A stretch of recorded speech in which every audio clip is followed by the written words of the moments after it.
Carrément Fleurs, c'est un concept de fleurs en libre service. Aujourd'hui, il y a 50% de notre chiffre d'affaires qui est réalisé par la vente de fleurs en libre service, des bouquets où les gens créent et nos fleuristes refont leurs bouquets. Et puis, quelque chose qui est une tendance depuis plusieurs années, 50% du reste du business qui est fait par un travail plus artisanal, le savoir-faire plus artisanal, qui est fait à l'intérieur des boutiques où on a un travail de nos fleuristes sur des compositions et des bouquets ronds. Dans nos équipes, nous avons que des fleuristes, souvent à part notre franchisé qui n'est pas issu de ce monde. Le concept est là avec une offre libre-service à petit prix où les gens choisissent et une offre beaucoup plus haut de gamme où les gens choisissent des bouquets qui ont déjà été préparés.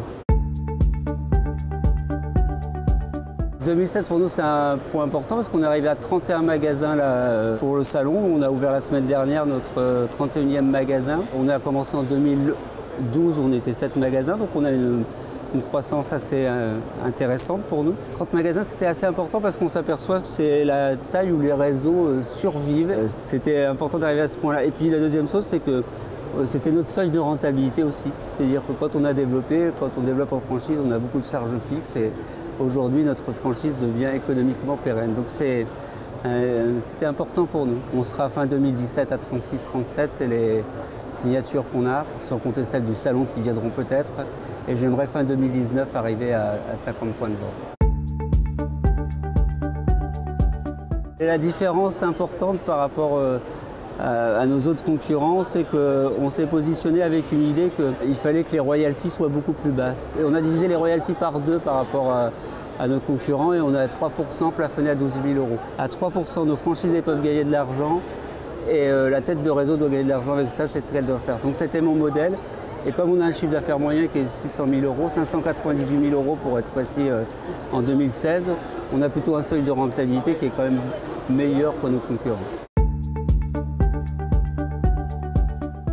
Notre site a 2 ans et on en sort un nouveau là fin mai. Donc ça c'est la communication, c'est toute la communication digitale qui existe.